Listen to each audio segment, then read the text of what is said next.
Sana nga pinatay mo na lang ako. Dahil sa kahayupang ginawa mo sa akin. Para mo na rin akong pinatay. Aswang sa aswang. Pangil sa pangil. Papatayin kita. Magbabayad ka sa kasalanan mo sa kapatid ko at sa mga babaeng pinaboy mo!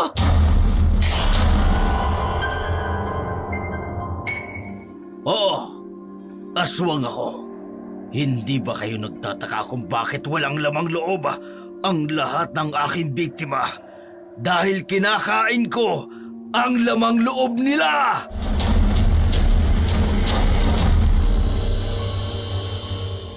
Malalakas ang mga aswang tuwing kabulugan ng buwan. Mababagsik at mababangis. Kaya makinig kayo sa akin. Kailangan natin gumawa ng pangontra laban sa aswang! Huwag mong sasaktan ang mga anak ko. Mababangis ang nilalang na sumalakay sa akin. Magandang araw po, Dark Shadow. Itago niyo na lamang po ako sa pangalang Aurora. Matagal na po akong nakikinig sa channel ninyo tungkol po sa mga totoong karanasan patungkol po sa mga aswang. Kaya naman nagkaroon ako ng lakas ng loob upang ibahagi rin ang aking karanasan. Ang kwento ko po ay magsisimula noong ako ay 20 anyos pa lamang. Nakatira kami ng aking ina at kakambal sa isang maliit na baryo sa Timog. Ate, tingnan mo oh. Bagay ba sa akin ang bestidang to? Oo, Aurora. Bagay na bagay sa iyong bestidang yan. Pero mas maganda kung lalagyan natin ng ipit ang buhok mo. Okay to, galing kay Aling Miding. Mamahalin daw to pero ibibigay niya lang daw sa akin ng mura. Ang bait talaga ni Aling Miding. Hindi niya tayo nakakalimutan tuwing meron siyang magandang ukay-ukay. Oo nga ate. Kaya naman binibigyan ko rin siya ng panindang suman ko kapag may natitira. Hayaan mo, kapag nakabenta tayo ng maraming suman, bibilhan natin ng regalo si Aling Miding. Magkakambal kami ni Ate Laura, pero dahil nauna siya lumabas ng 5 minuto, tinawag ko siyang ate. Hindi rin kami magkamuka, hindi katulad ng ibang kambal. Ang tanging pagkakapareho lang namin ay ang aming kulay ng aming balata. Pareho kaming maputi at makinis. Nakatira kami kasama ang aming ina sa isang maliit na baryo kung saan halos magkakilala na ang lahat ng tao. Ang hanap buhay namin ay pagtitinda ng suman. Isa sa aming suki ay si Aling Miding na nagtitinda ng ukay-ukay. Mabait siya sa amin, kaya naman madalas kaming tumambay ni Ate Laura sa kanyang ukay-ukayan. Bagay na bagay ang kulay ng damit na to sa'yo.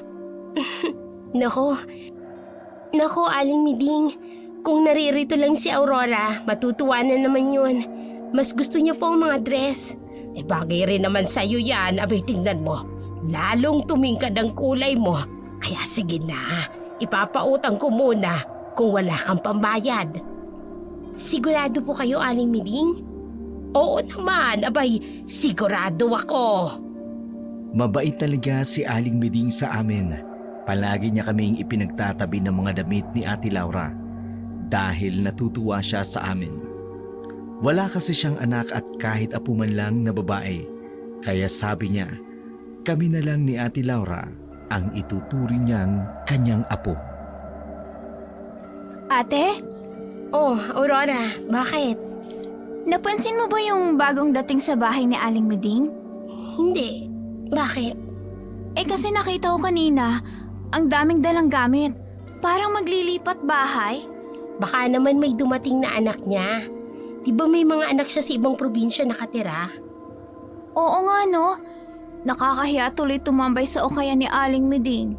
Bakit ka naman mahihiya? Hindi naman silang ipinunta natin doon, kundi si Aling Miding. Iyon ang naging palitan namin ng pag-uusap ni ate. Napaisip naman ako. May punto ang kapatid ko. Siguro, hindi lang talaga ako sanay. na may ibang tao sa ukay-ukay ni Aling Miding. Nakasanayan na kasi namin na siya lamang mag-isa dahil hindi naman madalas bumibisita ang kanyang mga anak. Laura! Aurora! Halika kayo rito! Ipapakilala ko kayo sa anak ko! Doon namin nakita ang isang matangkad na lalaki. Mahaba at nakapusod ang buhok, moreno at may katamtamang itsura. Hindi masyadong gwapo pero hindi rin naman pangit. Napansin ko kung paano niya kami hinagod ng tingin ni ate. Sa gilid ng mata ko, nakita kong may kakaibang kislap sa mga mata ng lalaki. Samantala, masayang masaya si Aling Miding habang ipinakikilala sa amin ang anak niya. Anak niya raw ito, galing sa Capiz at magbabakasyon ng ilang buwan sa aming baryo.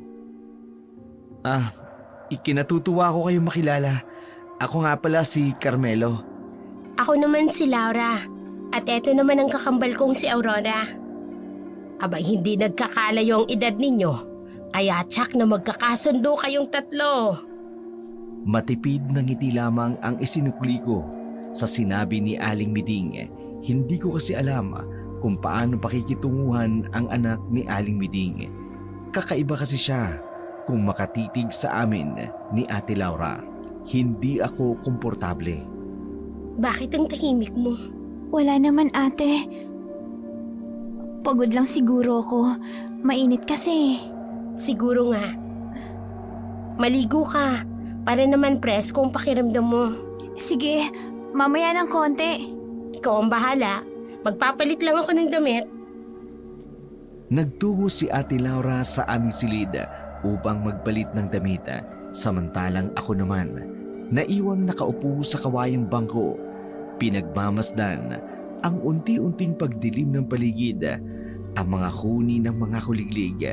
Palagi akong ganun tuwing sumasapit ang takip silim. Mas napapanatag kasi ako kapag napagmamasdan ko ang pagkalat ng dilim, lalo na kapag tuluyan ng lumubog ang araw. Paborito mo talagang pagmasdan ng buwan, ano? Nagagandahan kasi ako sa kanya, ate. Parang ang sarap sa pakiramdam tuwing tinatamaan ako ng sinag ng buwan.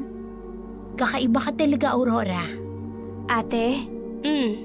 tingin mo kung buhay pa kaya si tatay, makakapag-aral kaya tayo? Depende. Kaso wala na si tatay. Kaya kailangan nating tulungan si nanay. Sayang ano, hindi man lang natin nakita si tatay. Tanging larawan lang ang meron tayo. Huwag ka nang malungkot. Alam ko kahit nasan man si tatay ngayon, ginagabayan niya tayo. Maliliit pa kami nang mamatay ang aming ama, kaya si inay na lamang ang tagapagtaguyod sa amin ni Ate Laura. Dahil nagtitinda lamang ng kakanin si inay, wala siyang kakayahan na pag-aralin kaming magkapatid. Nakalulungkot man, pero yun ang mapait na realidad para sa amin ni Ate Laura. Aurora, ihatid mo itong isang bilaong pansit kay Mrs. Puentes. Kailangan ito mamayang 3:00 ng hapon. Sige po, inay. Hindi ka nga pala masasamahan ng Ate Laura mo dahil siyang maglalako ng suman sa sabungan. Maraming tao ngayon doon dahil may pasabong. Kaya ko na po to, inay. Ako na pong bahala. Umuwi ka kaagad, ha? Huwag magpapaabot ng gabi sa daan. Opo, inay. Sige po, aalis na po ako.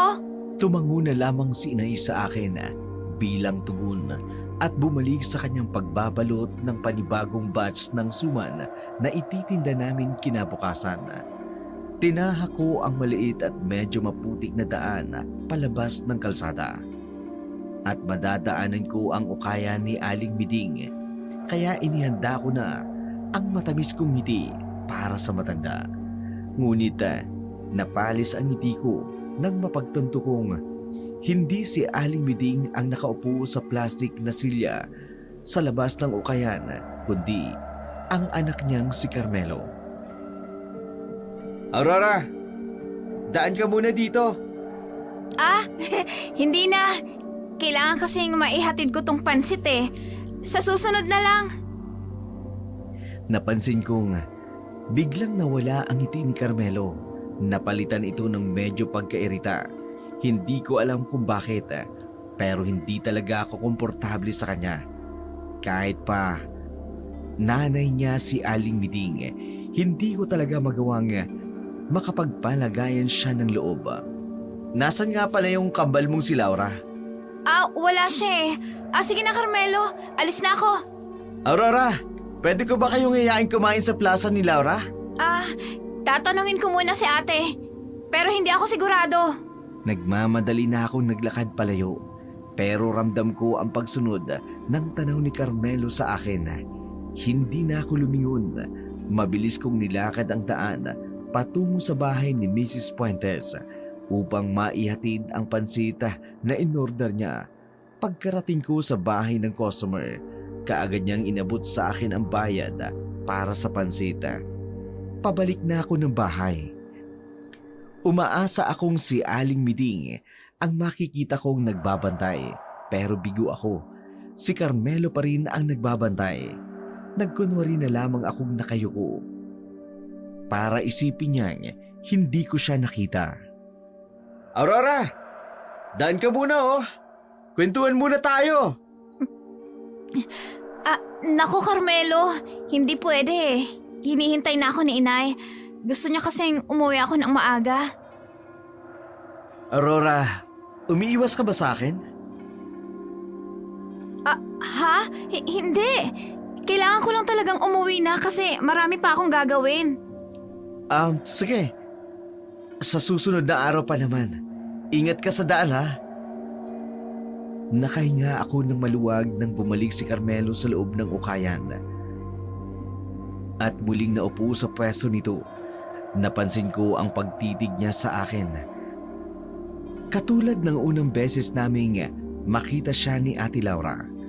Muli akong nakaramdam ng pagkailang, kaya nagmadali akong naglakad papalayo. Ang sakit ng katawan ko. Ayos ka lang? Ang tahimik mo naman. Ate, hindi ka ba naiilangan kay Carmelo? Hindi naman. Bakit? Kasi naiilang ako sa kanya eh. Bakit ka naman may ilang sa kanya? Hindi naman natin siya madalas nakakasalamuha. Basta, parang may kakaiba sa lalaking yun. Ganito na lang. Iwasan na lang natin siya. Ayos ba yun sa'yo? Napayakap na lamang ako kay Ate Laura. Alam na alam niya talaga kung ano ang makakapagpagaan ng aking kalooban. Napatawa na lamang siya sa aking inasal. Malapit kami ni ate sa isa't isa. Kahit minsan, hindi kami nag-away ng matindi. Palagi kasi akong pinagbibigyan ng ate ko. Medyo malaki ang benta natin ngayon mga anak. May ihuhulog na tayo sa alkansya. Ipon ito para sa pag-aaral ninyo. Sisipagan ko pa po, Nay, para mas marami tayong maipon. Ako rin po, inay. Ang swerte ko talaga sa inyo mga anak. Mas swerte po kami sa'yo, nanay. Tama si Aurora, inay. Ay nako, tama na nga yan. Baka mag-iyakan pa tayo rito. Tulungan niyo na akong isalansan tong mga suman. Ako na pong bahala sa lahat ng yan, inay. Sige na ho, magpahinga na po kayo ni ate. Sigurado ka? Opo, sige na po. Salamat kapatid. Pagod talaga ako sa pagtitinda sa sabungan. O di paano? Mauna na ako matulog. Walang problema ate. Sige na, pahinga ka na. Matapos akong iwan ni ate at inay sa kusina, inabala ko ang sarili ko sa paglalagay ng suman sa bayong. Habang abala ako, may napansin akong tila isang anino sa may bakuran namin. Bigla akong kinabahan. Dahan-dahan akong lumapit sa bintana upang dumungaw, pero wala naman akong nakita. Ipinilig ko na lamang ang ulo ko. Iniisip kong dala lamang ba ng antok ang aking nakita kung may iba man talagang tao sa bakuran namin. Alam mo, konti na lang iisipin ko wala ka na talaga sa sarili mo. Bakit naman ate? Tulala ka na naman. Ano bang gumugulo sa isip mo? Ate, kasi kagabi, may nakita akong anino sa may bakura natin. Ha? Sino naman ang magagawi sa bahay natin ng ganung oras? Hindi ko nga alam eh. Tiningnan ko sa may bintana pero wala naman akong nakita. Guni-guni mo lang yun. Pagod ka lang siguro. Siguro nga. Ang mabuti pa, pumunta tayo sa tindahan ni Aling Miding para mabayaran natin ang balanse natin sa kanya sa ukay. Ate, alam mo namang naiilang ako dun sa anak niya eh. Aurora, kasama mo naman ako. Kaya wala kang dapat ipag-alala, ha? Pero, ate... Akong bahala. Kaya sumama ka na. Sige na, please. Sige na nga. Malawak ang ngiti ni Ate Laura nang pumayag akong sumama sa kanya sa ukay-ukay ni Aling Miding. Kahit patutol ang kalooban ko, hindi ko naman magawang tanggihan ang ate ko. Pagkarating namin sa tindahan ni Aling Miding, laking tuwa ko. Dahil wala ang anak niyang si Carmelo. Masaya din si Ate Laura. Naiabot ang bayad kay Aling Miding. Paalis na sana kami nang biglang lumabas si Carmelo mula sa kusina. Akala ko'y wala na siya. Ngunit mukhang nandun lang pala siya sa loob ng kusina dahil naka-apron siya nang lumabas ito. Agad kong hinila ng palihim ang laylayan ng damit ni Ate Laura. Kaya napabaling siya sa akin. Aling Miding, mauna na po kami. Yun lang po talaga ang sadya namin. Ay, sandali lang. Ay, nagluto si Carmelo ng dinuguan. Magdala na rin kayo. Naku, salamat na lang ho, Aling Miding. Kahit wag na po. Specialty ko ang dinuguan. May katayan kasi ng baboy ako sa kapis. Tsaka gusto ko sanang matikman niyo ang luto ko. Ay, sige na. Magdala na kayo sa inyo. Ay, Carmelo, anak. Magsaling ka ng dinuguan sa lalagyan. Opo, Inay. Maraming salamat po, Aling Miding. Walang ano man yun. Ay, ano ba kayo? Ay, wag na kayong mahihiya sa akin. Masarap ang lutong dinuguan ng anak ko. Kahit nga may gout ako hindi ko talaga mapigilang kumain. Lumabas si Carmelo na may dalang isang lalagyan na may lamang dinuguan. Masayang masaya si Aling Miding nang inabot niya ito sa amin. Bagong luto iyon at umuusok pa. Amoy na amoy ang mabangong aroma ng dinuguan. Nakakatakam ang amoy at mukhang tama si Aling Miding. Parang masarap ang luto ng anak niya. Napalinga ako, sakto namang nagtama ang paningin namin ni Carmelo. Ngumiti siya sa akin, kaya alanganin din akong ngumiti pabalik. Paano po, Aling Miding? Mauna na po kami. Carmelo, salamat din sa dinuguan. Wala naman. Sana magustuhan niyo. Aurora, halika na. Oo, ate. Aling Miding, alis na po kami. Siya, sige. Daan ulit kayo rito, ha? Opo, kapag nagkaroon po kami ng bakanting oras. Bit-bit ang bigay na dinuguan. Tahimik kaming tinahak ang daan pa uwi. Pagkarating namin, sakto namang naghahain na si nanay ng pagkain para sa tanghalian. Masayang inilapag ni Ate Laura ang baunan na may lamang dinuguan. Agad namang nagtanong si nanay kung saan galing iyon. Saan galing ang dinuguan na yan? Bigay po ni Aling Miding, inay. Mukhang masarap nga po mukhang masarap ang amoy. Wasya, mabuti pa mag-umpisa na tayong kumain para masimulan na natin ang pagluluto ng suma na paninda bukas. Aurora, halika na, kumain na tayo. Excited na akong tikman tong dinuguan. Mukhang masarap Nay, yung pritong tilapia po ang iuulam ko. Ayaw mo ba nitong dinuguan, anak? Oo nga. Tikim ka kahit konti. Nako, wag na ate. Kayo na lang ni nanay. O siya, sige, kung ayaw mo. Kami na lang ng ate mo ang mag-uulam nito.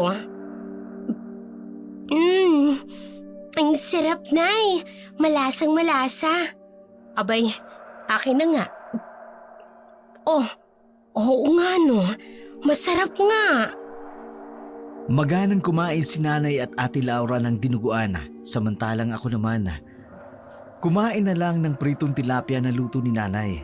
Ewan ko ba, pero hindi ko magawang kainin ang bigay na pagkain ni Carmelo. Kahit mukhang masarap nga ito. Nang matapos na kaming kumain, ako na ang nagpresentang maghugas ng pinggan. Pagkatapos ko, sakto namang inutusan ako ni nanay na bumili ng asukal na pula sa tindahan dahil naubusan raw kami. Bukod sa asukal na pula, anak, bumili ka na rin ng maraming bawang at kalamansi at saka luya, ha? May pa-order kasi ako ng bilao sa Makalawa. Opo. Nay, yun lang po ba? Ano pa nga ba? Yun lang muna ngayon, anak. O siya, sige na, ha? Para makabalik ka kaagad. Sige po, Nay. Dala ang listahan ng mga bibilhin. Nadaanan ko si ate na nagbabalot ng suman. Sumenyas na lamang ako sa kanya na may bibilin ako saglit bago ako tuluyang lumabas ng bahay. Habang binabagtas ko ang daan patungo sa tindahan, may mga taong nagkukumpulan sa gilid ng tulay. Nang papalapit na ako, narinig ko ang usap-usapan ng mga tao. Meron daw isang bangkay na nasa gilid ng ilog. Wakwak daw ang dibdib. Kaagad akong natakot sa narinig. Kaya patakbo akong nagtungo sa tindahan upang mabili ang pinabibili sa akin ni nanay. Sino naman ang walang pusong gagawa ng ganon? Kawawa naman ang babae. Pinatay na nga. Kinuha pa ang lamang loob. Kaya kayong dalawa, mag-iingat kayo. Palagi naman po kami nag-iingat, inay. Huwag po kayong mag-alala.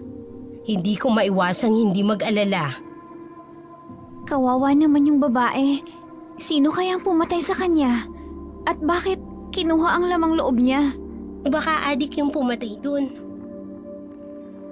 Ayon sa usap-usapang narinig ko, baka raw aswang. May aswang pa ba sa panahon ngayon? Adik ang pumapatay dun. Maraming naglipa na ngayon eh. Aswang man o adik, kailangan nating mag-ingat. Kaya kayong dalawa, wag na kayong lalabas ng gabi, ha?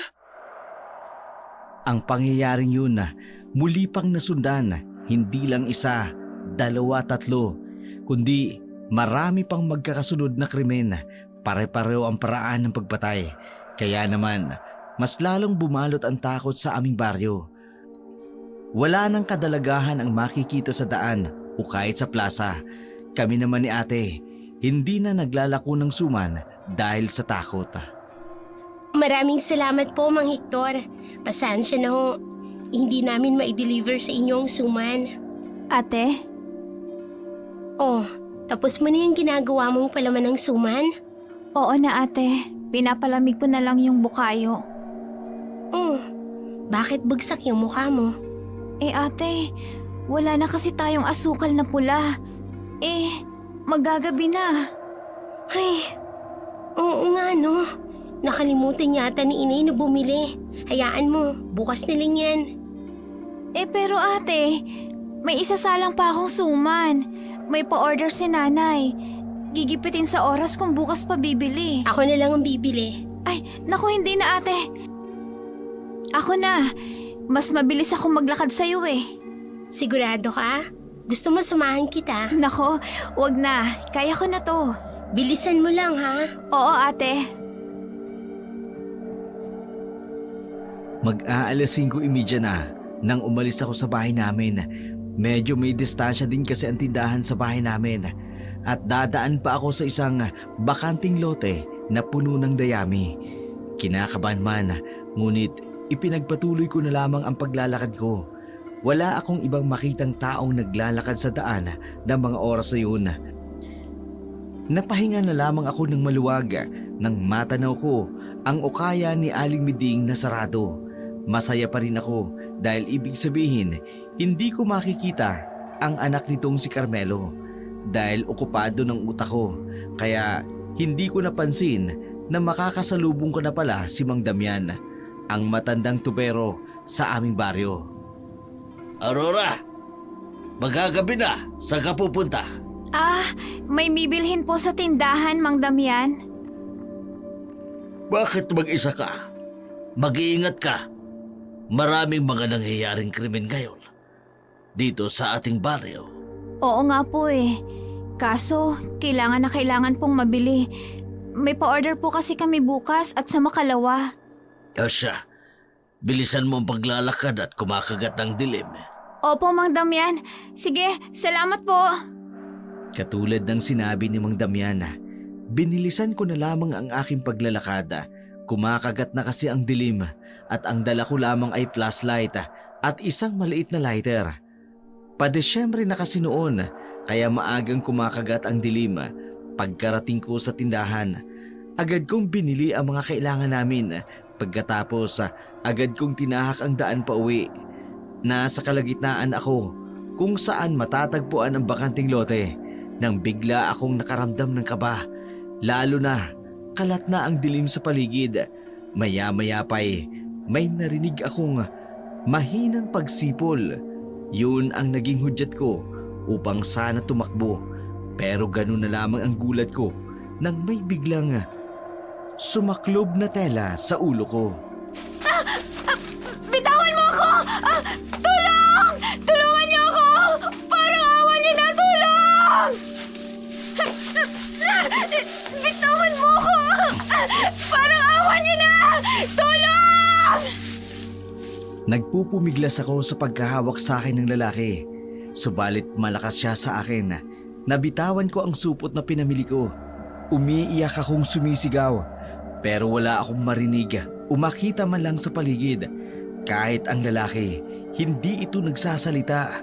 Patuloy pa rin ako sa pagpupumiglas nang makaramdam ako ng matinding sakit sa aking sikmura. Sinuntok ako ng lalaki dahilan upang mawalan ako ng ulirata. Nasa na ba ang kapatid mo? 7:00 na wala pa rin siya. Nay, pasensya na. Sana hindi ko na lang siya pinayagan na umalis. Huwag mo nang sisihin ang sarili mo. Kunin mo na yung isang lampara. Hanapin natin ang kapatid mo. Bilisan mo, Laura! Opo, Inay. Sana walang nangyaring masama kay Aurora. Hindi ko talaga mapapatawad ang sarili ko. Bilisan mo, Laura! Opo, Inay! Nariyan na! Nagising ako na halos namimilipit sa sakit dulot ng pagkakasuntok sa akin ng lalaking dumukot sa akin. Sinusubukan kong igalaw ang aking mga paa, maging ang aking kamay, pero hindi ko magawa. May saklob pa rin ang aking ulo kaya wala akong makita sa paligid. Agad akong napasiksik sa gilid nang marinig kong bumukas ang isang pintuan at makarinig ako ng yabag papalapit sa akin. Sino ka? Anong kailangan mo sa akin? Parang awa mo na. Pakawalan mo ako. Hindi siya nagsasalita. Hinawakan niya ako sa bewang. Bakit ganyan ang amoy niya? Ang lansa. Amoy dugo. Pakawalan mo ako. Parang awa mo na. Hinihila niya ako. Bitawan mo ako! Saan mo ako dadalhin? Tulong! Patuloy ang paghila sa akin ng estrangherong lalaki. Kahit anong pagpupumiglas ko, hindi siya natitinag. Maya-maya pa'y narinig ko ang pagbukas ng isang pinto. Bigla niya akong hinigit dahilan upang mapatayo ako. Ngunit dahil nakatali ang aking mga paa, agad akong nabuwal. Pero nasalo niya ang katawan ko at nagulat ako nang bigla niya akong itulak. Napatukod ang aking mga kamay sa isang bagay at malakas ang hinala ko na isa yung katre. Nanginig ako sa takot at patuloy na nagmamakaawa pero wala akong maririnig kahit anumang salita mula sa kanya. Mas lalo akong napaiyak nang marinig ko ang tunog ng pagbukas ng kanyang zipper at unti-unting paghagod niya mula sa aking paa patungo sa aking hita. Napahagulhol na lamang ako sa takot. Umaga na, ngunit hindi pa rin natin nahahanap ang kapatid mo. Tanging supot ng kanyang mga pinamiling nakita natin sa daan. Humihingi na rin po ako ng tulong sa barangay, Inay. Patawad po kung sinamahan ko na lang sana siya kagabi. Wala kang kasalanan, Laura. Natatakot lang ako. Baka kung mangyari din sa kapatid mo ang nangyayari sa ibang mga kadalagahan dito sa atin. Hindi po mangyayari yun, Inay. Hindi po. Alam kong nag-aalala sa akin si Inay at si Ate Laura. Umiiyak ako habang nakabaluktot ang higa. May nakatakip na kumot sa aking hubad na katawan. Oo, ginahasa ako ng lalaking dumukot sa akin. Pagkatapos niyang gawin ang kawalang hiyaan niya, iniwanan niya na lamang ako sa silid kung saan ako naruroon. May nakatakip pa rin sa aking ulo. Dahilan para wala akong makita sa paligid ko. Patuloy ang aking pag-iyaka pero patigil na ako nang may marinig akong boses. Isang babae na humihiyaw sa sakit. Bigla akong nakaramdam ng takot. Ngunit ilang saglit lang, huminto sa pagsigaw ang babae. Kasabay nito ang muling pagbukas ng pinto sa silid na kinalalagyan ko. Naamoy ko ang malansang amoy ng dugo. Hindi ko na alam ang gagawin ko, Aling Miding. Natatakot ako. Baka may masamang nangyari sa aking anak. Ay, huwag ka munang mag-isip ng masama, Norma. Ipagdasal na lang natin na sana'y ligtas si Aurora. Wala ho ba kayong napansin kahapon, Aling Miding? Hindi niyo po ba nakita si Aurora? Maaga kami nagsara ng tindahan, Laura. Kaya wala akong napansin. Maaga rin kasi ako nakapagpahinga. Ay, Diyos ko, ang anak ko. Nay, anong gusto niyo pong ulam? Sandali lang, anak. Kausap ko ang mag-inang Norma at Laura. Nawawala daw kasi si Aurora mula pa kagabi. Ano ho? Yung anak ko, si Aurora. Lumabas siya kahapon mag-aalas 5:30 para bumili sa tindahan. Pero hindi na siya nakauwi. Tanging supot na lamang ng pinamili niyang nakita namin sa daan. Carmelo, pasensya na. Pero ang lansa ng amoy mo.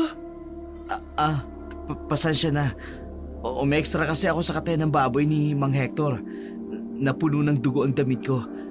Hindi na ako nakapaligo. Ay, tama si Laura, anak. Maligo ka nga muna doon at ang lansa mo nga. Sige po, Inay. Laura, tutulong ako sa inyo sa paghahanap kay Aurora. Hindi ko alam kung ano ang nangyayari sa paligid ko. Hubad pa rin ang katawan ko. Nanlalagkit pa rin dahil sa dugo na kumapit sa aking katawan mula sa lalaking patuloy na bumababoy sa akin. Ang ipinagtataka ko lamang kung bakit hindi niya pa ako pinatay. Kung siya nga ang kriminal na pumapatay ng mga kadalagahan sa aming baryo.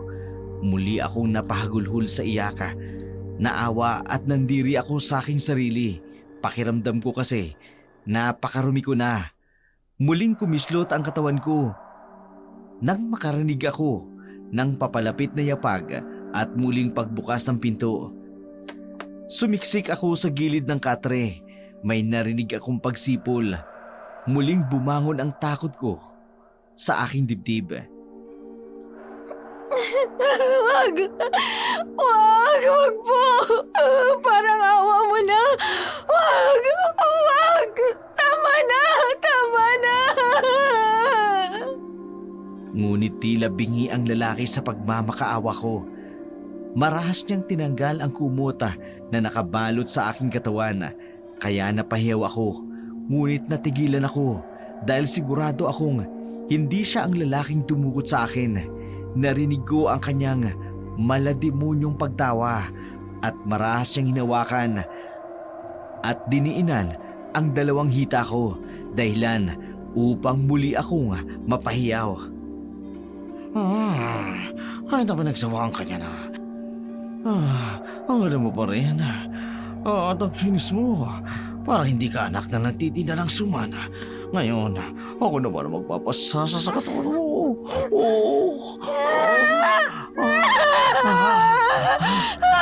Ayoko na. Parang awa mo na. Gusto mo bang lagyan natin ng marka ang makinis mong hita? Katulad nito. Papasuin ko ng upos ang sigarilyo ng ganito. Tama na!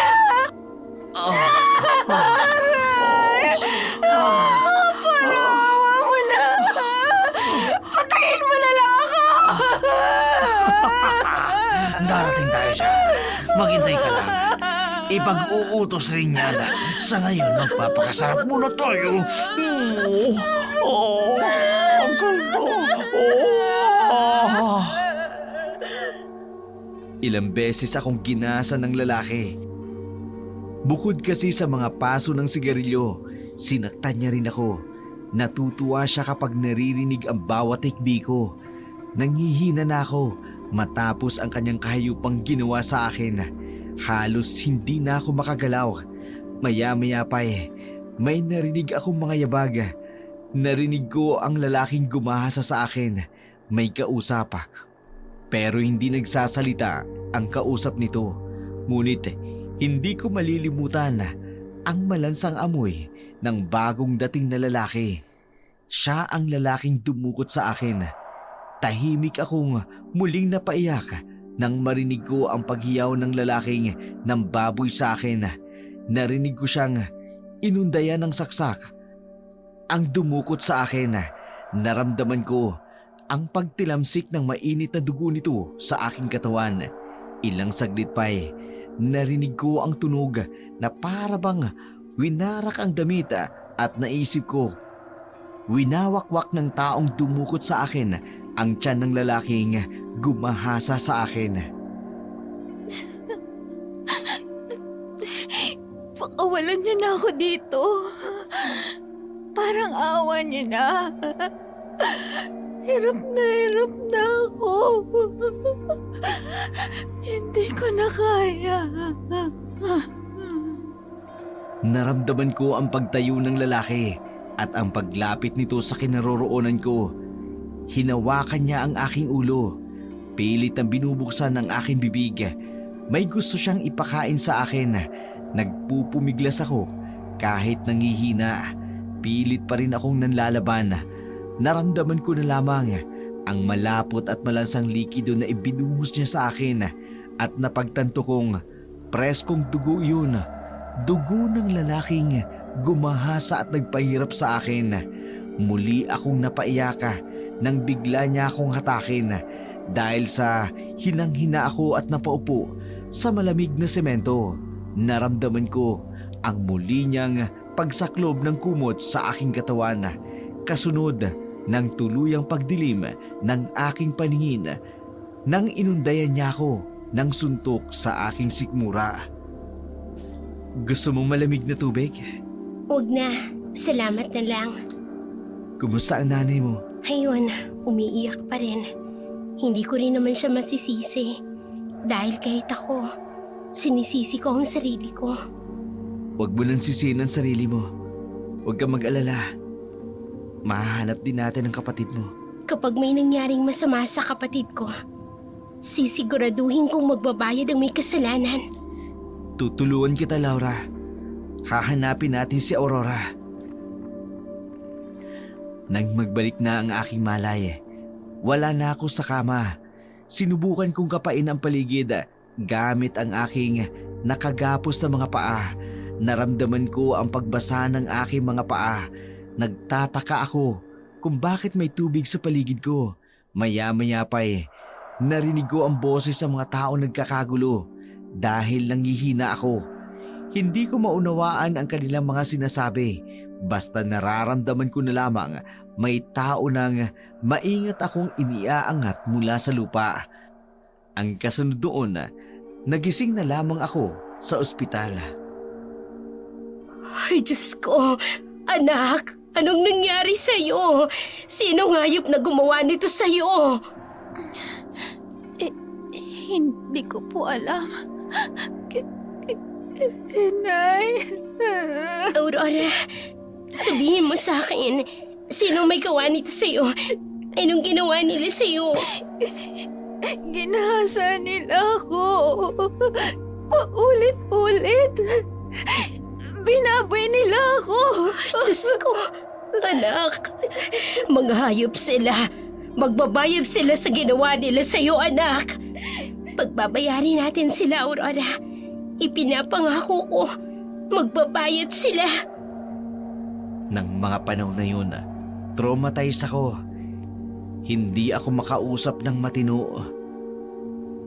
Tulala lamang ako at palaging umiiyak kahit kay inay at kay ate Laura. Hindi ko sila madalas kinakausap. Ang gusto ko lamang, manatili sa aking kwarto. Ayoko ring lumabas ng bahay dahil sa takot na muling dukutin ng taong dumukot sa akin. Saan ka pupunta, Laura? May pupuntahan lang po ako, inay. Babalik din po ako kaagad. Papatingin mo ba ako sa nervyos? Baka kung anong mangyari sa'yo, huwag ka nang umalis. Nay, babalik din po ako kaagad. Wala pong mangyayari sa akin. Basta, hindi ka aalis. Dinig ko ang pag-uusap ni inay at ate Laura. Naiintindihan ko si inay kung bakit gano'n na lamang ang kanyang reaksyon. Kaya naman, sa takot ko na baka magaya sa akin si ate Laura, kaagad akong tumayo at nagtungo sa sala habang umiiyak. Ate, huwag ka nang umalis. Baka kung dukutin ka rin nila, baka gasain ka rin nila. Ate, pakiusap, huwag ka nang umalis. Aurora, pangako. Walang mangyayaring masama sa akin. Kaya sige na, bumalik ka na sa kwarto mo at magpahinga ka na. Hindi, ate. Alam ko nga alis ka. Natatakot ako. Baka mawala ka rin. Ate, ayokong gawin nila sa'yo ang ginawa nila sa akin. Binaboy nila ako. Pilit nilang pinapakain ng lamang loob ng tao. Tapos, tinapon nila ako sa ilog. Ay, Diyos ko. Anong kahayupan meron ng demonyong yun? Kung ganon, iisang kriminal lang ang hinahanap ng mga pulis. Ang taong dumukot sa'yo. Yung amoy niya. Ayoko ng amoy niya. Malansa. Amoy dugo. Matagal bago ako napakalma ni inay at ni ate Laura. Nanginginig ako habang umiiyak. Ngunit sinamahan ako ni ate Laura hanggang sa makatulog. Pero muli akong nagising dahil sa paulit-ulit na bangungot na naranasan ko sa sinapit ko sa kamay ng lalaking dumukot sa akin. Laura, hindi ko akalaing pupunta ka dito sa bahay. Pasensya na sa amoy ko ha. Malansa dahil sa dugo ng baboy. Maliligo muna ako. Dugo ba talaga ng baboy yan? Ha? Oo. Galing ako sa katayan ni Mang Hector. Bakit? Wala. Carmelo? Pwede ba kitang yayain mamaya? Oo naman. Saan? Gusto ko sanang magsimbang gabi. Kaya lang wala akong kasama. Alam mo naman ang nangyari kay Aurora. Yun lang pala. Sige, sasamahan kita. Sige. Dadaanan kita mamayang gabi. Disyembre na mangyari sa akin ang malagim na karanasan na yun. Nag-umpisa na ang simbang gabi pero hindi ito kasing sigla nung nakaraang taon dahil sa sunod-sunod na krimen na nagaganap sa aming baryo. Ngunit hindi tulad ng ibang dalaga na nagtatago sa kanilang bahay. Si Ate Laura gumagaya ka upang dumayo sa simbang gabi. Patago siyang umaalis ng bahay nang hindi namin namamalayan ni inay. Kanina ka pa ba? Medyo pero ayos lang. O ano, tara na. Sige, tara na. Laura, ang ganda mo sa suot mong bestida. Bagay na bagay sa'yo.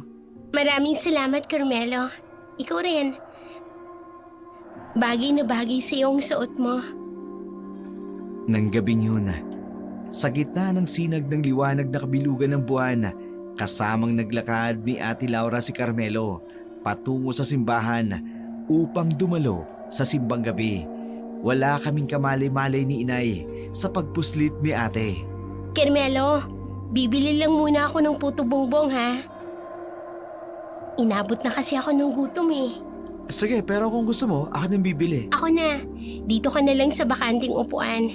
Mabuti dito malayo sa mga tao. Babalik din ako kaagad. Sige, ikaw ang bahala.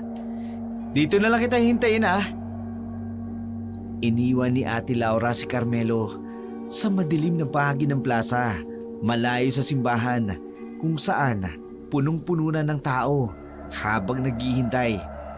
Nagsindi ng sigarilyo si Carmelo. Ngunit ganun na lamang ang gulat niya nang tumambad sa kanyang harapan ang isang babaeng kulubot ang mukha. Buhaghag ang mahaba nitong buhok, namumula ang mga mata. Mahaba rin ang mga kuko nito. Hindi kaagad nakagalaw si Carmelo, lalo na nang sinakal siya ng nilalang.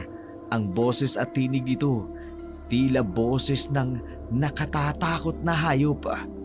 Teka! Ikaw ba ang mamamatay tao sa buwaryong ito? Di ko alam. Sumagot ka! Sinasabi mo, hindi ako mamamatay tao! Sinungaling! Magtatapat ka ba? O wawasakin ko ang dibdib mo gamit ang matatalas kong kuko? Pakawalan mo ako! Hindi ako makahinga! Pakawalan mo ako! Sa galit ng nilalang kay Carmelo, kinalmot ito gamit ang mahabang kuko at matalas na itong kuko ang mukha ni Carmelo. Saka malakas sa sinipa sa sikmura. Napahiyaw si Carmelo sa sobrang sakit. Samantala, hindi pa nakontento ang nilalang. Muli nitong tinusok ng kanyang kuko ang mga paa ni Carmelo, dahilan upang lalo itong mapahiyaw sa sakit. Nakaagaw pansin ang pagsigaw ni Carmelo sa ilang taong dumaraan, kaya tiningnan nila kung ano ang nangyayari. Mabilis namang nakaalis ang nilalang. Nang mapansin ang mga taong paparating, nang dumating sila, naabutan nila si Carmelong duguan. Puno ng kalmot ang mukha, may maitim na marka ang kanyang liig at duguan rin ang mga paa. Nagkagulo ang mga tao. Saktong bumalik si Ate Laura, dala ang kanyang biniling puto bongbong. Ganun na lamang ang pagkabigla niya nang makita ang itsura ni Carmelo. Kawawa naman ang anak ko. Malubha ang lagay niya sa ospital. May nakaaway po ba si Carmelo nitong mga nakaraang araw, Aling Miding? Mukhang matindi ang galit ng taong gumawa nito sa kanya. Muntik pa niya itong ikamatay. Walang kaaway ang anak ko, Laura. Hindi ko nga lubos maisip kung bakit nangyari ito sa kanya. Nung balikan ko kasi siya kagabi, ganoon na po yung ayos niya. Wala din naman po akong napansin na ibang tao doon nung umalis ako para bumili ng puto bongbong. Kung sino man ang may gawa nito, ipakukulong ko siya! Lalong naging maugong ang usap-usapan tungkol sa mga pangyayaring krimen sa aming baryo. Ang iba, sinasabing adik ang gumagawa ng krimen, ngunit ang iba naman, sinasabing aswang ang responsable sa lahat ng pagpatay. Lalo pang natakot ang mga tao dahil hindi lamang mga dalaga ang pinupunterihan ng kriminal, kundi pati na rin mga binata. Hindi ko na alam kung anong klaseng misteryong nangyayari dito sa baryo natin. At ikaw naman, Laura, sinabi ko na sa'yo na huwag kang lalabas ng gabi. Pero pumupuslit ka pa rin. Mabuti na lang hindi ka napahamak. Patawad po, Inay. Hayaan niyo po, hindi na po mauulit pa. Talagang hindi na. Hindi pa nga nahuhuli yung demonyong gumawa ng kahalayan sa kapatid mo. Tapos may panibagong krimen na naman na ginawa ang kriminal na yon. Sana nga po mahuli na ang kriminal. Kundi man, mapatay na siya ng kapwa niya kriminal. Lalong tumindi ang takot ko nang marinig ko ang usapan ni Inay at Ate Laura. Siguro dahil sa trauma ko, mas lalo akong nahirapang palabasin ng bahay kahit pa sinusubukan ni Ate at ni Inay ang lahat. Ngunit hindi nila ako mapilit. Ilang araw pang lumipas, dinalaw ni Ate Laura si Carmelo upang kumustahin ang kalagayan nito. Parang hindi kumagaling ang sugat mo ah. Parang lalong lumalala. Mabangis yung nilalang na sumalaki sa akin. Hindi siya tao. Ano? Malakas ang kutob ko. Siya ang aswang. Gusto niya akong patayin. Kung isa siyang aswang, bakit hindi kanya tinuluyan nung sinalakay kanya? Yan nga din yung ipinagtataka ko. Anak, naririto na yung kalamansi. Ayon sa albularyo, makakatulong daw ito sa sugat mo. Carmelo, Aling Miding, mauna na ho ako. Baka hinahanap na ako ni Inay. Magalit na naman sa akin yun kapag hindi ako nakita kaagad. Ay siya, sige. Salamat sa pagdalaw, Laura. Nagmamadaling umalis si ate dahil nag-aalala siyang hinahanap na siya ni inay. Pagkarating niya sa bahay, kaagad siyang nagtungo sa banyo upang maghilamos ng muka. Napansin niya ang pamumula ng kanyang balata at ng kanyang mga mata. Naisip niya marahil dahil ito sa kanyang allergy, dala ng init ng panahon. Ayos ka lang, ate. May sakit ka ba? Ha? Wala akong sakit. Marahil dahil lang sa init ng panahon, kaya ako nagkakaganito. Ate, Bakit, Aurora? sorry kasi naging malamig ako sa inyo ni Inay. Palagi kong gustong mapag-isa. Patawarin mo sana ako. Aurora, huwag kang humingi ng tawad. Nauunawaan ko ang bigat ng pinagdaraanan mo. At huwag kang mag-alala. Pagbabayarin natin ang taong gumawa ng kahayupan sa'yo. Natatakot ako, ate. Paano kung balikan niya ako at gawin niya ulit sa akin ang ginawa niya? Hindi namin hahayaan na mangyari yon. Kung kinakailangan na pumatay kami ni Inay, gagawin namin para sa'yo. Napayakap na lamang ako ng magbid kay Ate Laura habang mahina akong humihikbi. Gusto ko mang bumalik sa dati. Inunahan na ako ng takot at kaba sa aking dibdib dahil baka maulit na naman ang nangyari sa akin. May natagpuan na namang bangkay sa kabilang baryo.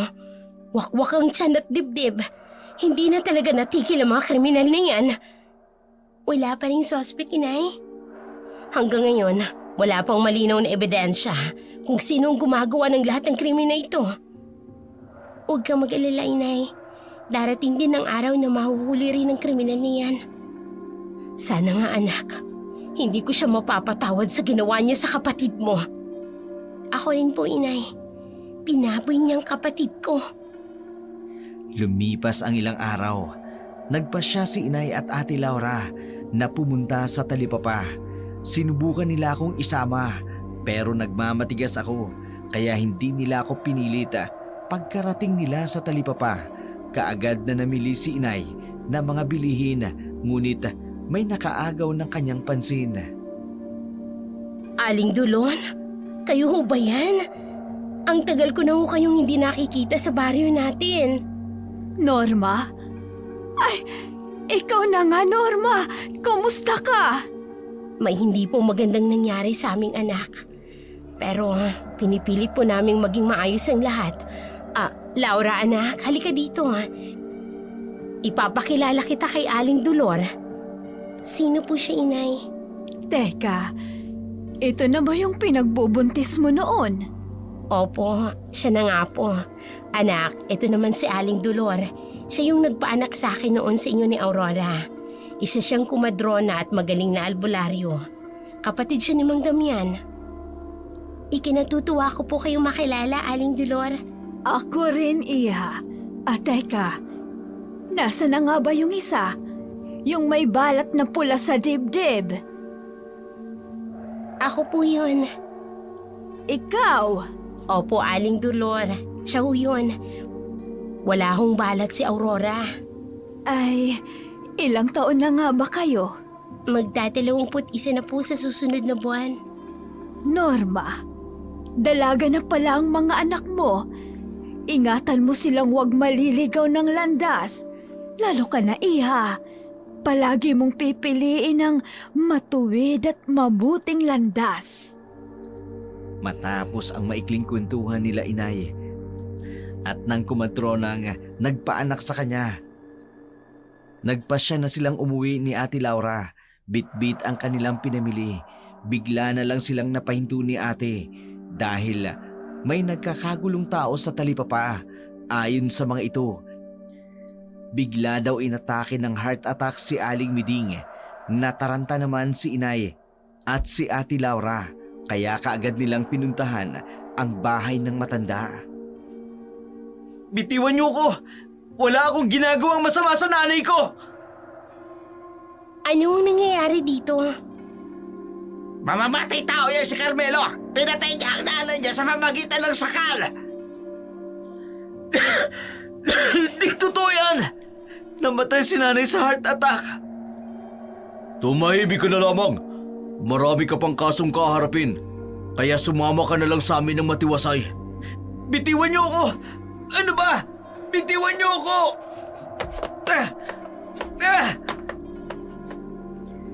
Patuloy ang pagpupumiglas ni Carmelo kahit may mga sugat pa siya. Ayon sa usap-usapan, hindi namatay si Aling Miding dahil sa heart attack kundi dahil sa sakal.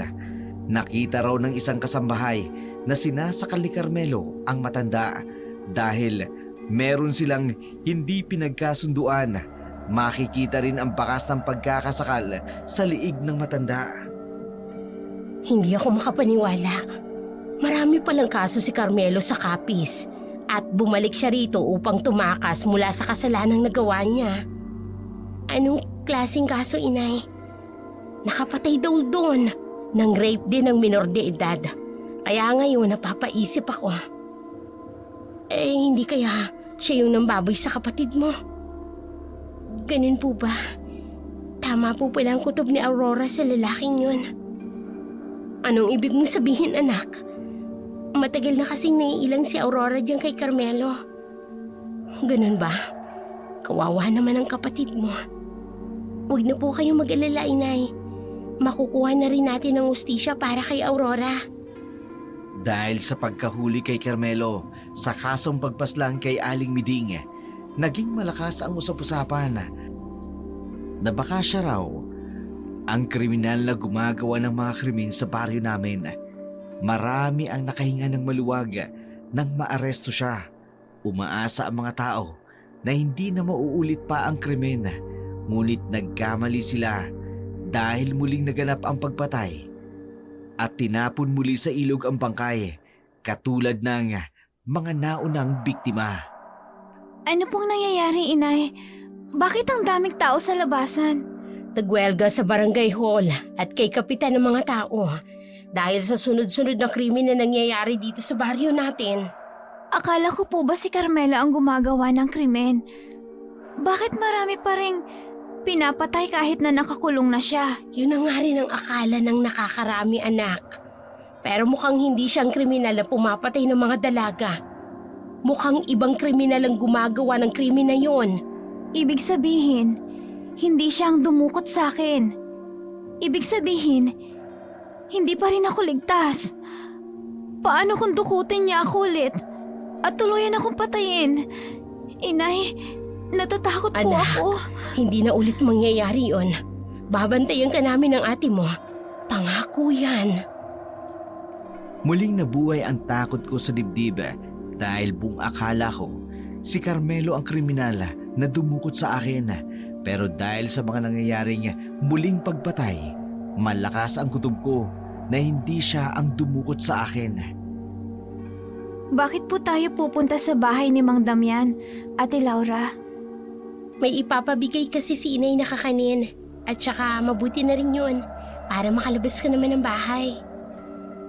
Natatakot pa rin kasi ako, ate. Huwag ka na matakot. Kasama mo naman ako. Halika na. Natatakot man akong lumabas ng bahay. Napilitan na lamang akong sumama kay Ate Laura ng araw na yun. Medyo naninibago pa ako dahil halos ilang linggo na din akong nagkulong sa aking kwarto. Lumipas na ang Pasko at Bagong Taon. Hindi ako lumabas ng bahay. Nakarating kami sa bahay ni Mang Damian. Naabutan namin siyang nagsisiga ng bunot sa kanyang bakuran. Agad na lumapit si Ate Laura upang magbigay galang. Ako naman, sumunod lamang kay ate.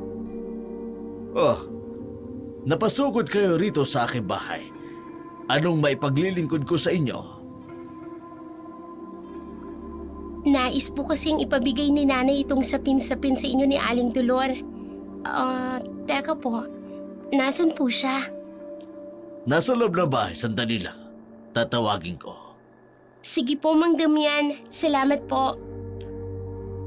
Maupo muna kayo dyan sa may lilim ng punong bangka. Tatawagin ko lang si Dolor.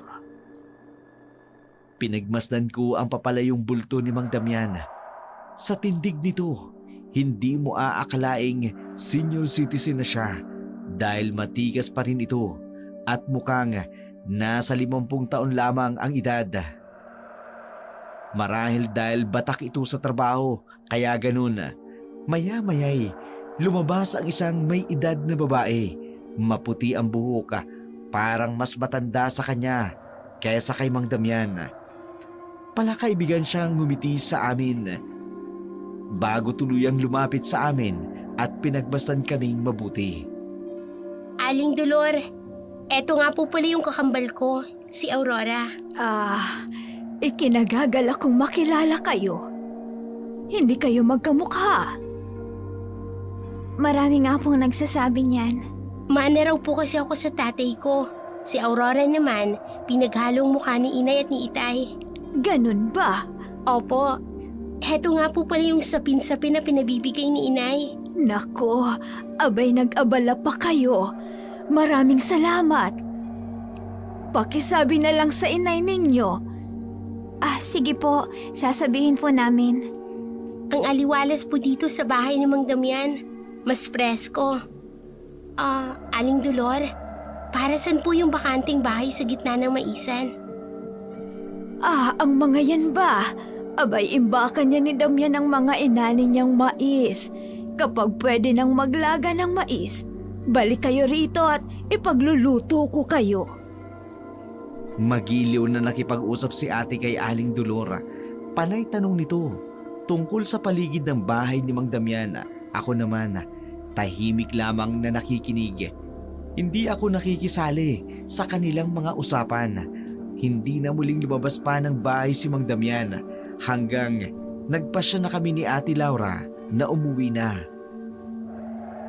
Ate, bakit pa na yan tanong mo kay Aling Dolor tungkol sa paligid ng bahay nila? Wala lang, nagagandahan lang ako. Halika na, pasok na tayo. Una ka na ate, dito na muna ako sa may balkonahe. Presko ng hangin dito eh. O sige, ikaw ang bahala. Pumasok ka kaagad Huwag kang magpapaabot ng dilim dyan sa labas. Oo ate. Tuluyan ang pumasok sa loob ng bahay si ate. Naiwan ako sa may balkonahe. Umupo ako sa upuan namin na gawa sa ratan. Malamig ang simoy ng hangin. Napahinga ako ng malalim. Saka ako napatingala sa langit. Nakita ko ang unti-unting paglitaw ng mga bituin. At ang malabo pang korte ng buwan na nagbibigay sa akin ng paalala. Nakabilugan na pala ng buwan ng araw na yun. Napangiti ako habang pinagmamasdan ang malabong imahe ng buwan sa langit. Hindi ko alam sa sarili ko, pero natutuwa talaga ako kapag nakikita ko ang buwan.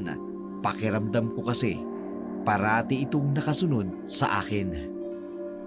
Pahiram pala ako ng damit mo Sige ate, pili ka lang kung alin ang hihiramin mo. Saka pabango na rin. Ay, ubos na yung pabango mo? Oo hindi kasi yun long lasting. Sige, kunin mo na lang dyan sa cabinet ko. Salamat. Huwag kang mag-alala. Papalitan ko rin yan. Kahit wag na. Nanghihingi rin naman ako sa'yo ng pabango minsan.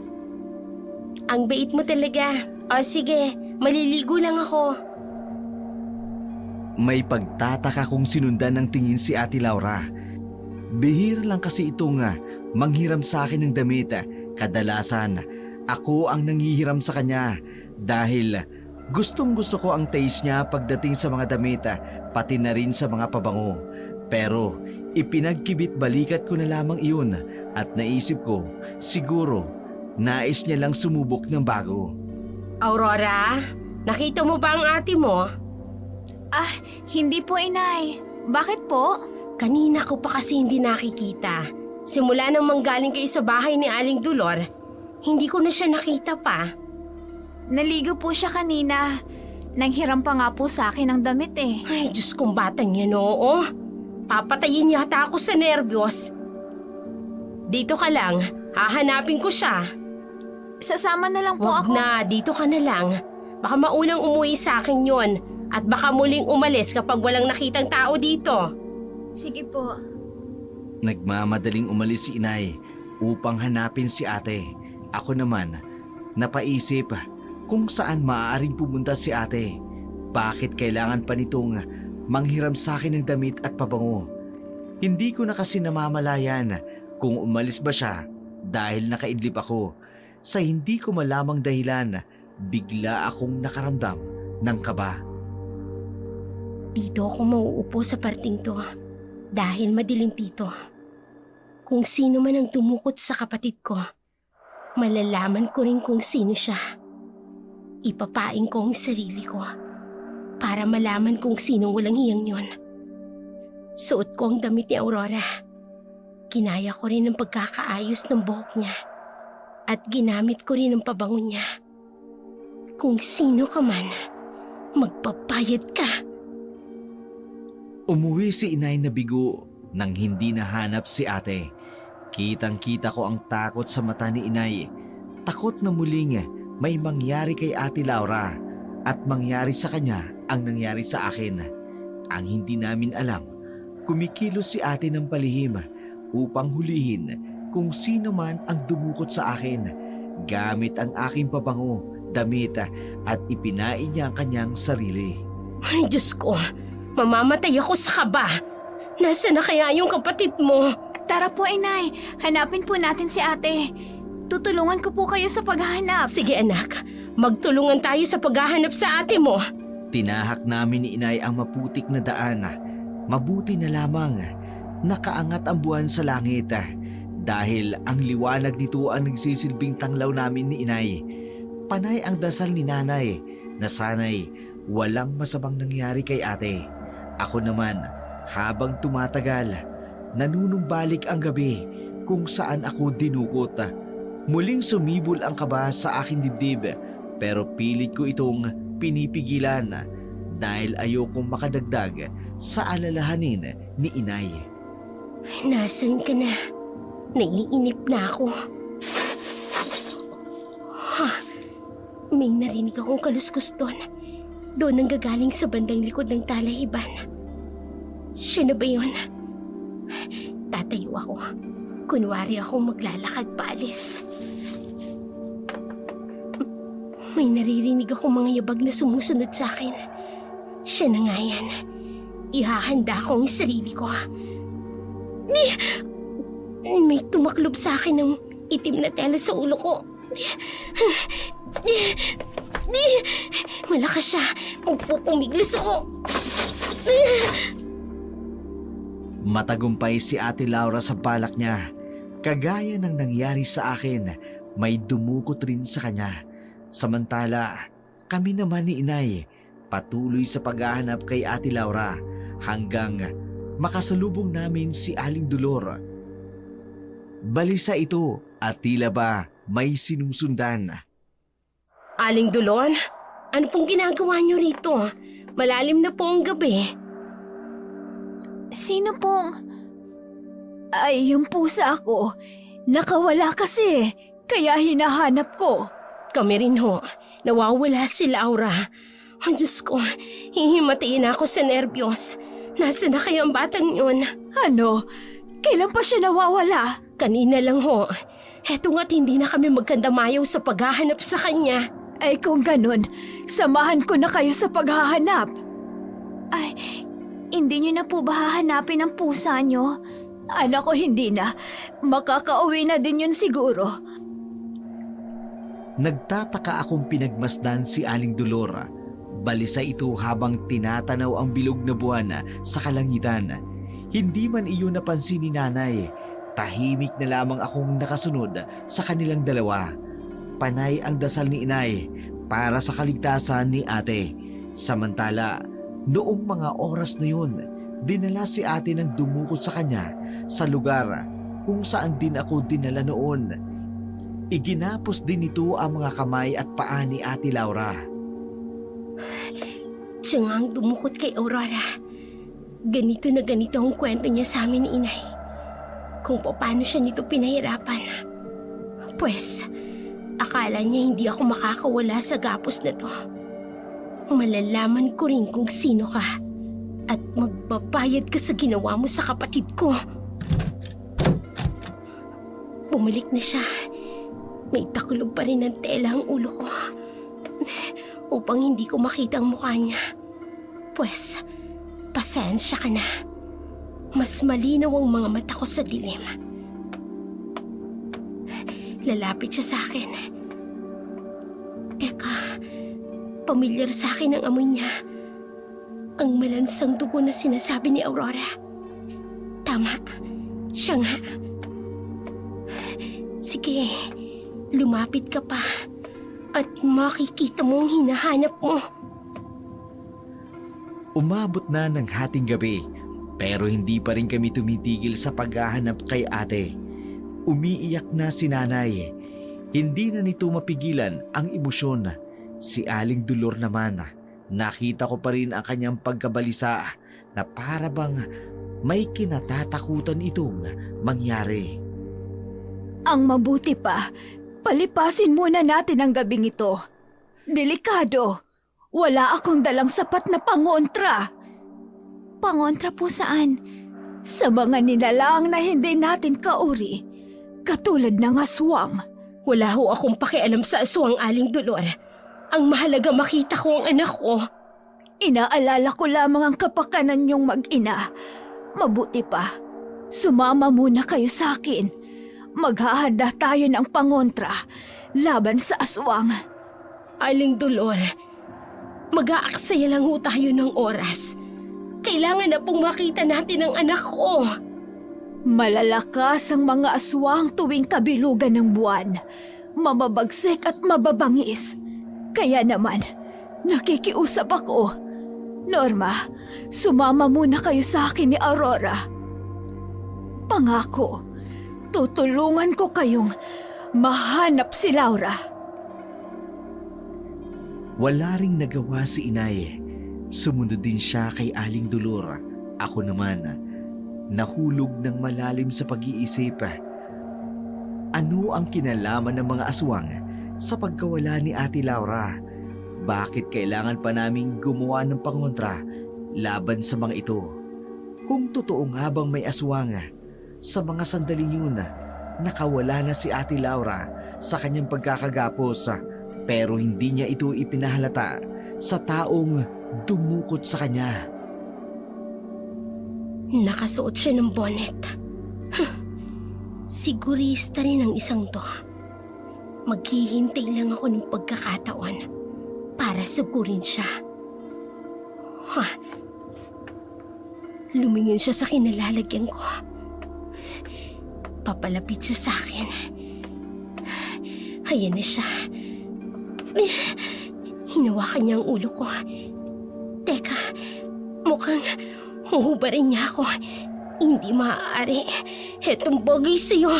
Kakalmutin ko ang lig niya gamit ang mahaba kong kuko.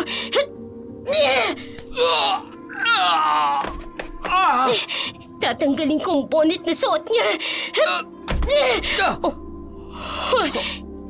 Ikaw! Paano ka? Ikaw ang kumahasa sa kapatid ko. Walang hiya ka.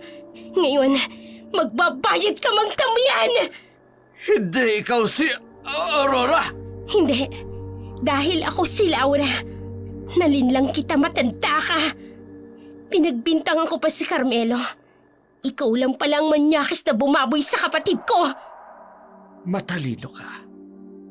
Pero hindi ibig sabihin nun, naisahan mo na ako. Huwag kang mag-alala. Matutulad ka sa kapatid mo. Gagawin kitang parausan, katulad ng mga babaeng pinatay ko at itinapon ko sa ilog. Hayop ka! Masarap ang kapatid mo.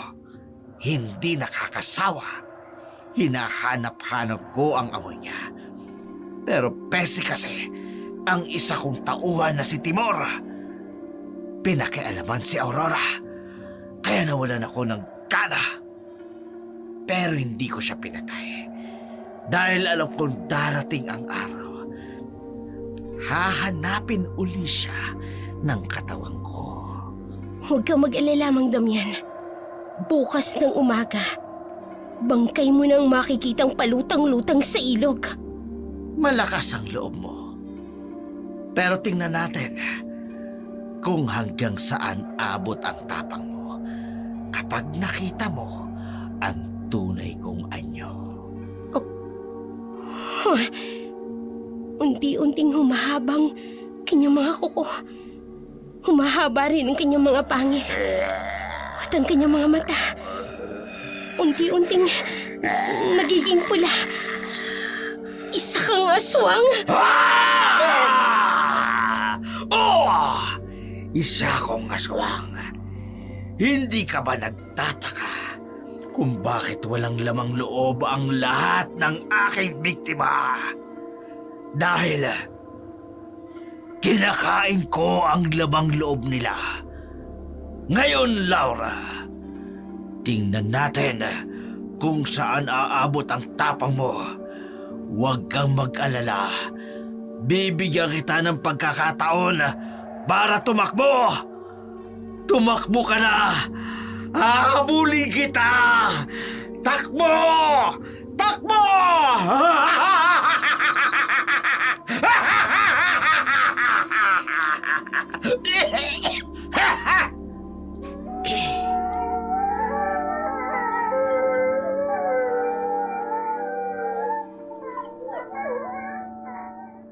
Kumaripas ng takbo si Ate Laura palabas ng kamalig habang umaalulong ang mga aso sa paligid. Kasabay niyon ang nakatatakot na atungal ng aswang na si Mang Damian.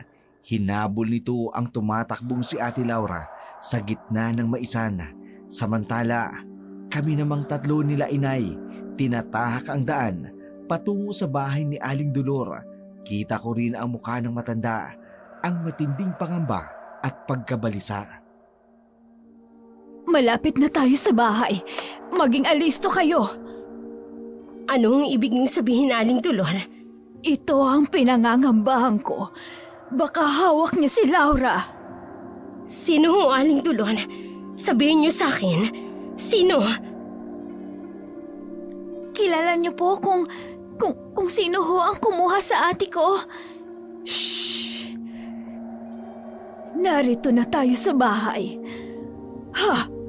Sa may bandang maisan, may natatanaw akong tumatakbo.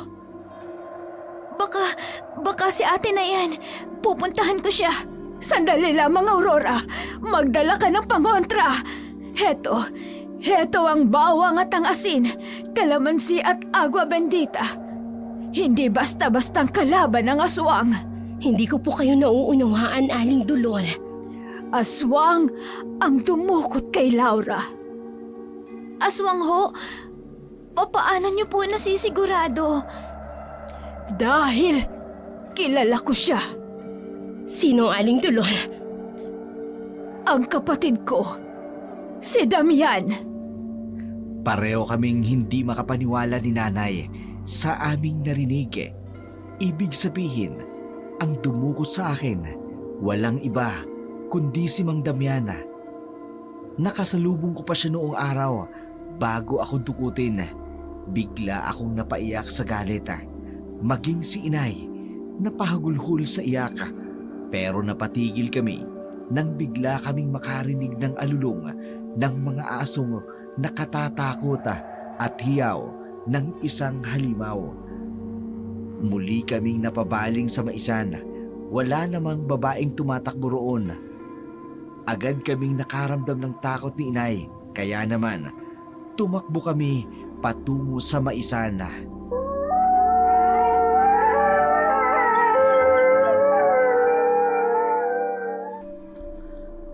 Nasaan ka, Laura?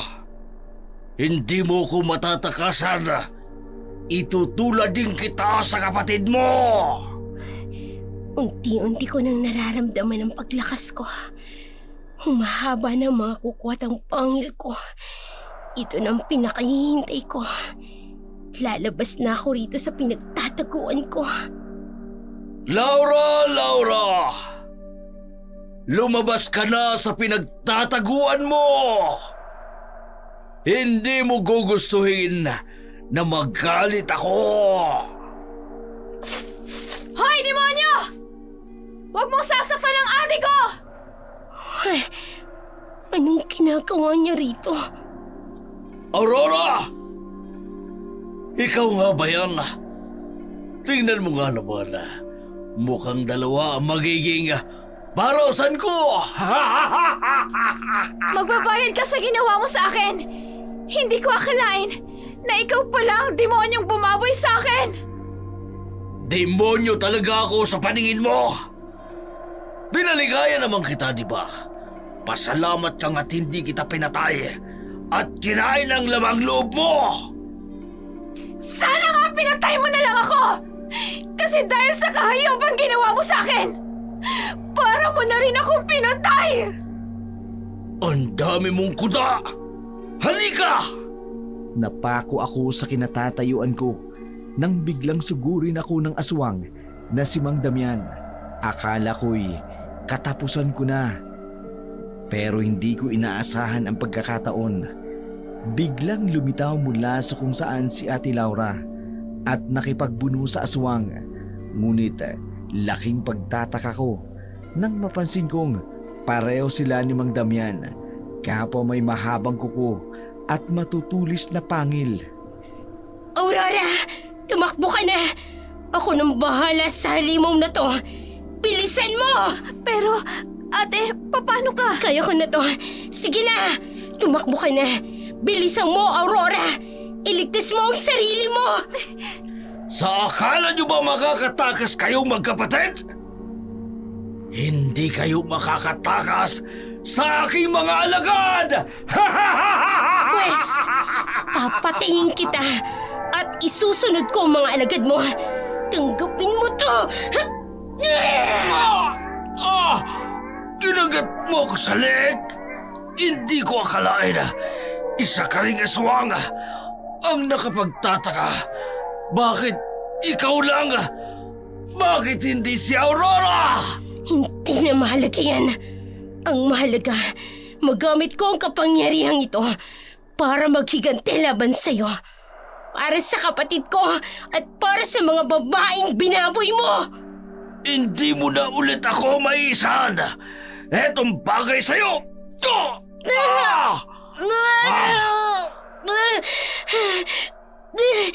Kinalmot niya ako sa tiyan. Ramdam ko ang lalim na pagkakabaon ng kanyang... Hindi! Kailangan niya akong mabitawan. Kakagating ko ang braso niya ng ganito.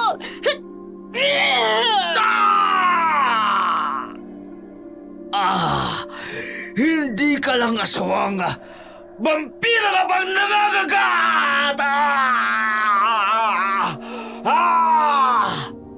Patuloy na nakipaglaban si ate sa aswang na si Mang Damian. Umastamang sabihin, pareho silang aswang.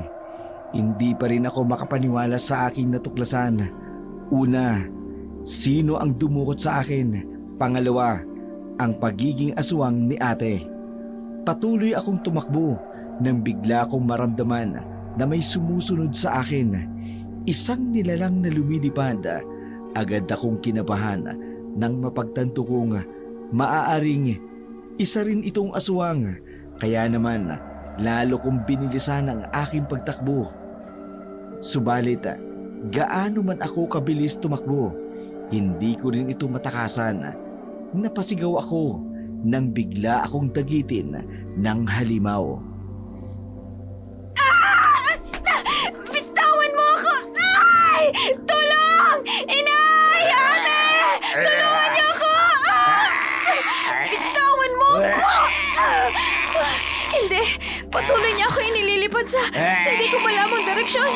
Ang pangontrang bigay sa akin ni Aling Dolor. Kukunin ko sa bulsa ko. Aray! Bumabaon ng mahahaba niyang kuko sa akin. Heto ang pangontrang bigay sa akin ni Aling Dolor. Itatapat ko to sa kanya. Nangingisay siya na parang hindi niya gusto ang amoy ng pangontrang hawak ko. Hindi! Mabibitawan niya ako! Mahuhulog ako! Nabitiwan ako ng halimaw, ngunit dahil sa taas ng pagkalipad dito sa akin, naramdaman ko ang matinding sakit sa aking pagkabagsak. Hindi ko maigalaw ang aking mga paa at balakang. Napaiyak ako sa hapdi at kiruta. Dahil hindi ako makatayo, gumapang na lamang ako. Pilit na inilalayo ang sarili mula sa panganib. Ngunit bumalik ang halimaw na yun sa aking harapan. Napakadilim at nakatatakot ang itsura niya. May mahabang pakpak na parang paniki, matulis na pangil at mahabang kuko na tila yari sa bakal. Sa matinding takot, patuloy akong gumapang palayo. Ngunit napasigaw ako nang biglang sumaksak ng matulis niyang kuko sa aking mga binti. Napahiyaw ako sa sakit at dahan-dahang nilukob ng takot ang aking buong katawan.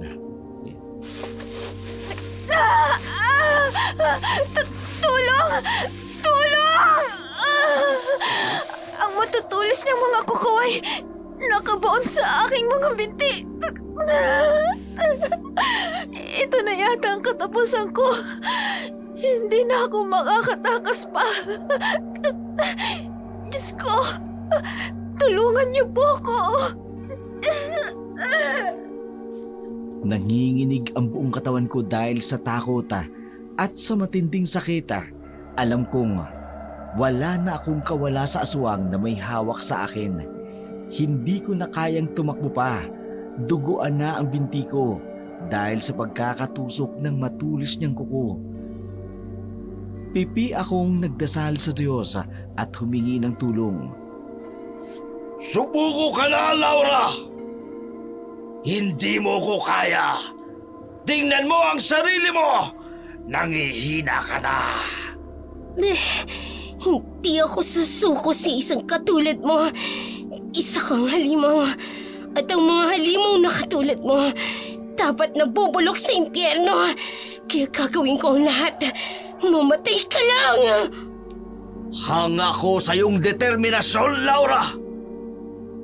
Pero hanggang saan kanyang tatalin? Sa kamatayan mo! Para sa hustisya, Mang Damian. Aswang sa aswang. Pangil sa pangil. Papatayin kita. Magbabayad ka sa kasalanan mo sa kapatid ko at sa mga babaeng binaboy mo. Ayoko sanang gawin ito. Pero dahil hinamon mo talaga ako, kaya tanggapin mo ang lupit ng isang tunay na aswang! Ha!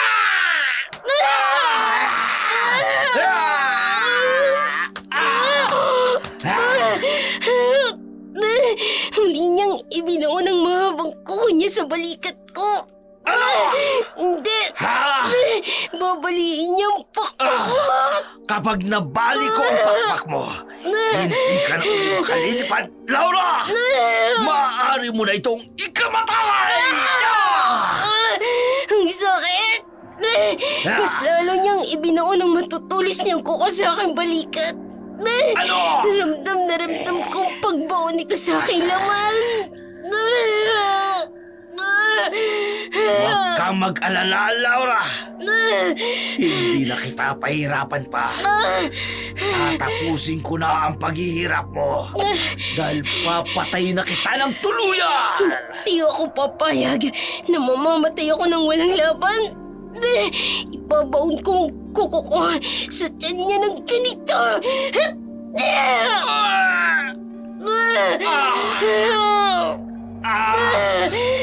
Hindi ka talaga sumusuko. Bes, mamamatay ka. Etong sayo. Huwag mong sasaktan ang mga anak ko! Sinabuyan mo ko ng kalamansi! Akala mo ba mapapatay ako niya na mabilis? Nagkakamali ka! Nay! Nay, umalis na kayo! Hanapin mo si Aurora! Iligtas mo ang sarili mo! Ay, Diyos ko! Laura, anong nangyayari sa'yo? Bakit ganyan ang isura mo? Isa ka na ring aswang! Hindi! Oo, Nay! Isa rin akong aswang! Halos mawala ng ulirat si inay sa natuklasan tungkol kay Ate Laura. Samantala, nasa ganong sitwasyon sila. Sinamantala ni Mang Damian ang pagkakataon at muling inatake si Laura. Muli nitong kinalmot ng matutulis na kuko ang liig ni Ate Laura, dahilan upang lalong manghina si ate. Samantalang ako, patuloy na hinihila ng aswang gamit ang matutulis na kuko ng aking mga binti at pakiramdam ko anumang oras ay mamamatay na ako.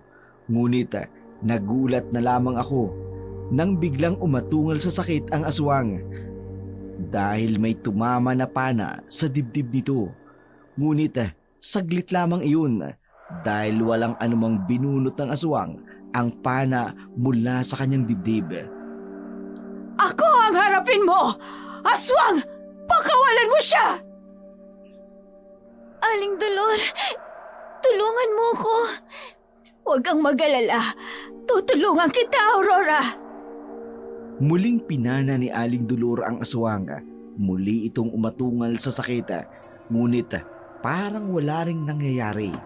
Akmang susuguri nito ang matandang albularya nang bigla itong panain uli ni Aling Dolor. Kasabay niyon, pinagsabuyan niya ito ng pangontra para sa aswang.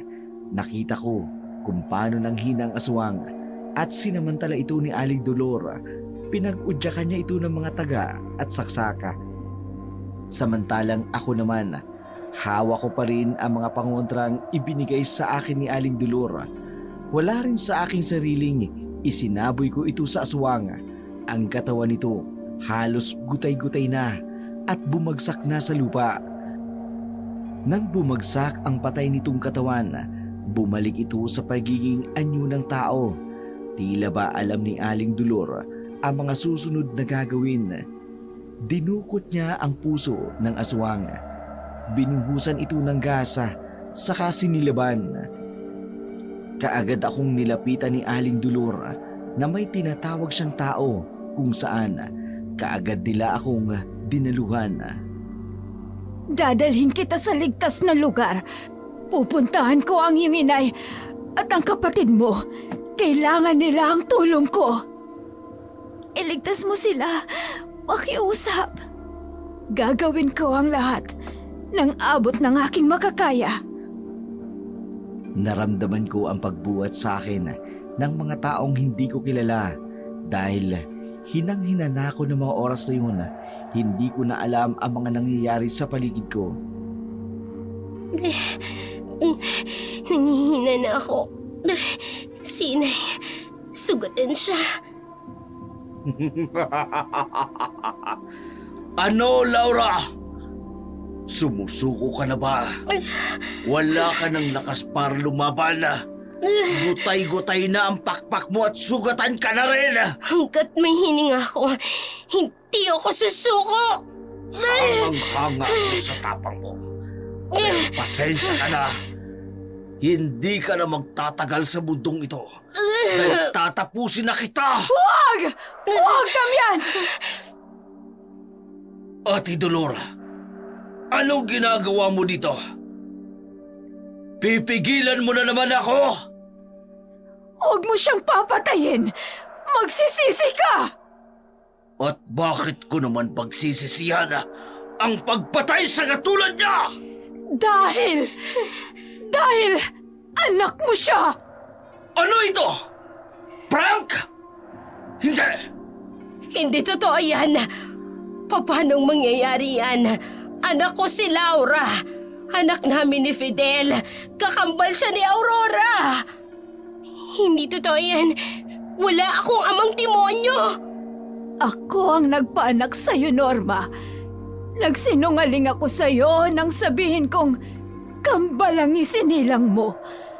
Sabay kayong nanganak ng babaeng ginahasa ni Damian. Itinago ko ang babaeng yun upang hindi siya mapatay ni Damian. Pero namatay siya sa panganganak.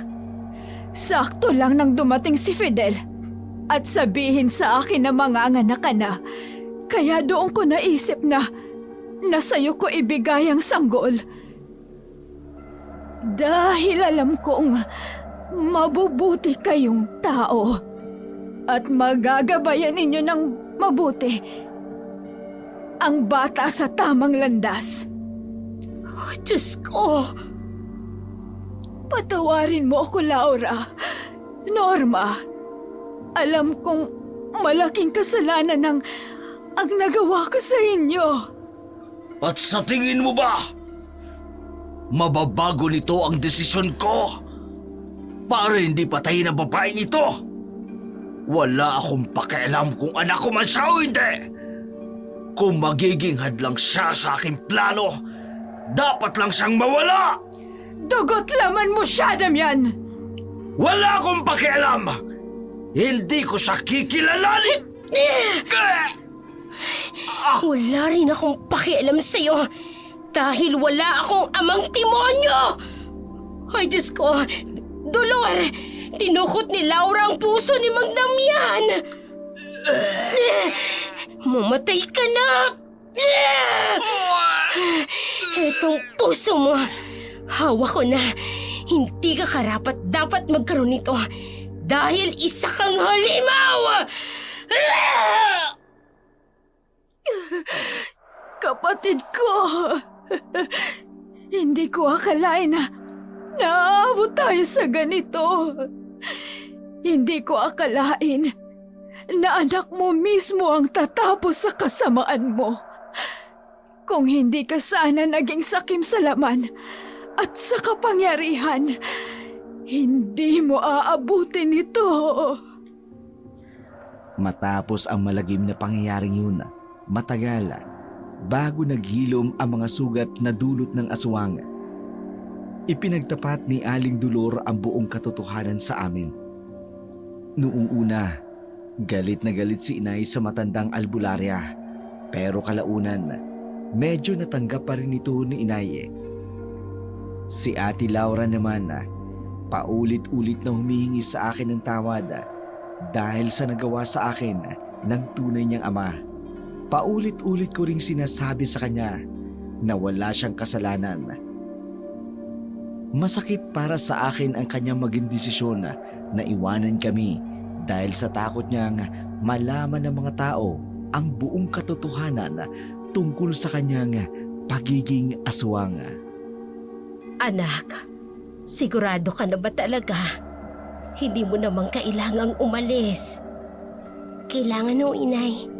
Hindi ligtas na manatili ako rito. Baka malaman ng mga tao kung ano ko. Kung sinong tunay kong ama. Ate, wala akong pakialam kung sino ang tunay mong ama. Ikaw ang kapatid ko at mahal na mahal kita. Mahal din kita, Aurora. Kaya nga ako aalis. Ayoko maging panganib sa inyo.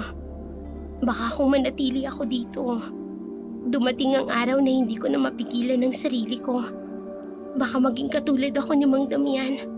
Hindi mangyayari yun, ate. Hindi ka magiging katulad niya. Dahil pinalaki tayo ni inay na may pagmamahal. At dadalhin ko yan kahit saan man ako magpunta. Pero kailangan kong matutunan kung paano kontrolin ang sarili ko, ang aking pagkatao. Saan ka pupunta, anak? Sa bandang Hilaga, inay. Nakausap ko na si Aling Dolor. Tutulungan niya ako. May kaibigan siyang albularyo doon na magtuturo sa akin kung papaano ko kontrolin ang aking kapangyarihan. Anak, kahit ano pa man ang mangyari, ikaw pa rin ang anak ko. Salamat, inay. Hindi niyo alam kung gaano kahalaga yan sa akin. Kailan ka babalik, ate? Hindi ko alam, Aurora. Pero babalik ako kapag handa na ako. Babalik ako sa inyo. Hihintayin ka namin, Laura. Lagi kang may tahanan dito. Ate, mag-iingat ka. Pangako ha. Pangako, kayo rin. Mag-iingat kayo. Ipagdarasal kita araw-araw, anak. Mahal na mahal ko kayo. Mahal na mahal din kita, ate. Huwag mong kalilimutan ang pangako mo, ha? Babalik ka. Oo, Aurora. Babalik ako. Hindi ko kayo makakalimutan. Oras na. Huwag mo nang patagalin pa. Mas mahirap kung patatagalin mo pa, anak. Paalam, inay. Paalam, Aurora. Hanggang sa muli nating pagkikita. Paalam, ate. Hihintayin kita. Mag-iingat ka, anak. Dala mo ang pagmamahal namin. San ka man makarating.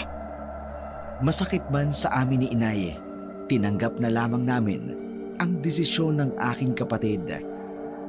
Hindi ko man siya totoong kapatid, pero itinuring ko siyang isang tunay na kapatid.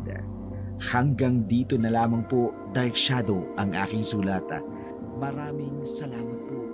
Sana'y balang araw, maging isa rin po ang aking kwento sa pinibigyan ng buhay ng inyong magagaling na drama talent.